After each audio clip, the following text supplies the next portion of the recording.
Hey guys, welcome back to the channel. Hope you're having a wonderful day and an awesome week. I've got something very, very exciting that we are putting into the ground today. I have been looking forward to doing this since we got these seeds. We are going to be planting some walking onions from perennial permaculture. Now, this onion is a very special variety of onion in that it likes to duplicate itself. Is that a good way of putting it? Yeah. So what it does is it grows exactly like an onion. However, at the very tip, it'll shoot up these little bulbs kind of in a cluster that will weigh it down. And once those bulbs or cluster bulbs touch the ground, those bulbs will root and create a whole new mother plant. So they move along kind of like a strawberry plant would. How it sends out runners and it's got little babies that it sets for new plants.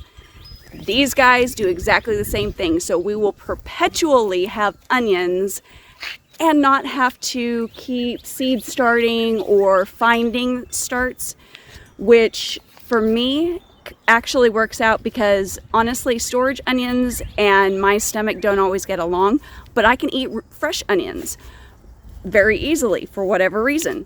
So we decided to go with this and see how it does. Now this is what is typically called an Egyptian walking onion. Let me read the description here. They require full sun, of course, because they're an onion. Get about 2 foot tall, plant an inch deep in well-draining soil. So the good thing about these is when they shoot up those little bulbs, we can put them wherever we want them. You can eat the bulbs, you can eat the greens like a fresh green onion dipped in salt. That's my uncle's favorite way of eating those. So when I take things over to him, this will probably be in the mix because he loves to eat things like that.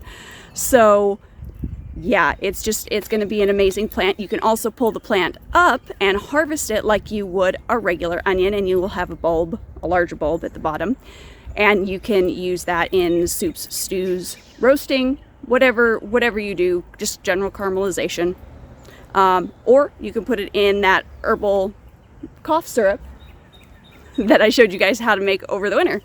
So this is going to be really, really valuable just in the fact that we are not going to have to keep sourcing and finding onion starts over and over and over again. This is going to do the trick, and I'm super excited.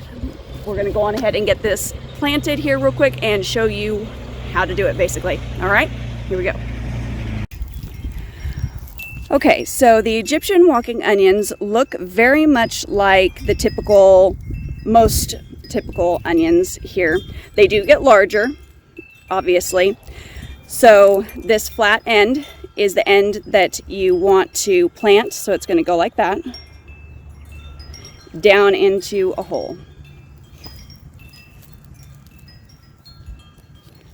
And then just cover it up like that. Easy peasy, one and done.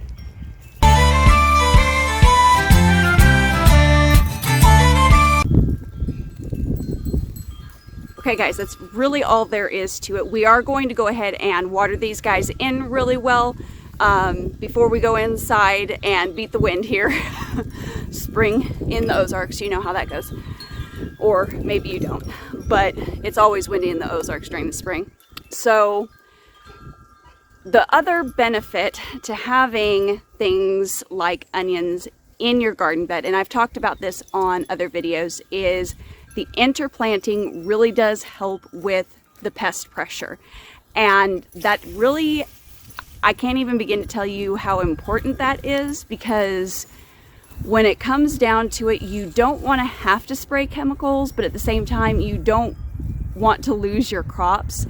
So coming from as a person who was a purely practical gardener to somebody who is now interplanting flowers with vegetables and things, I can honestly tell you that I have had a drastic pest reduction by interplanting things together. Now, it's very easy to do. If you ever wonder if something can be interplanted with another crop, you can just go on ahead and pull it up on Google very easily, because there are some things that you shouldn't plant together. Now, in general, in these beds, we know that the crops that we do plant or tend to plant can all be planted with onion. So having the walking onions kind of take over this edge of the bed is not going to be a problem for us. It's also going to give us the bonus of drawing some pollinators and also preventing bugs from laying in the soil, because that's really where a lot of the borer beetle type pests come from. They will come, they will flock to your plant, they will mange on your plant, and then in the evening they will burrow down into the soil beneath the plant and lay their eggs, and then come up and or lay their eggs on the plant, and then just take a nice little nighttime nap in your soil. And then you have to deal with the pest pressure in the soil itself, which is a pain. You really don't ever want to have to deal with eradicating a pest in your soil. It can really be a problem. I had that on year 3 of gardening, and trust me, it's a pain in the butt to deal with. So interplanting, and I did that on year 4 for the first time with my tomatoes. I talked about that on a blog. I talked about that on a video, how I finally interplanted my basil with my tomatoes, and that was because my pot broke. And I had the best tomatoes and the best basil that I've ever had before. So interplanting has great value. Now, you can also interplant herbs oftentimes with a lot of your summer crops, but once again, pull it up on Google. Really, there is no limit on the things that you can interplant in your beds. So just do basic due diligence, and you will be surprised what you can put together. And honestly, your beds will look amazing. They're going to be a beautiful riot. Trust me, if you've only done practical gardening, give it a whirl at least for one season and see what you think about the results. Okay? So that's all I've got for you on this video. If you have any questions, go on ahead and drop them down below. I would love to hear from you. I will be giving you guys an update on the walking onions here before too much longer, obviously when they grow in, and I will see you on the next video. Bye, guys.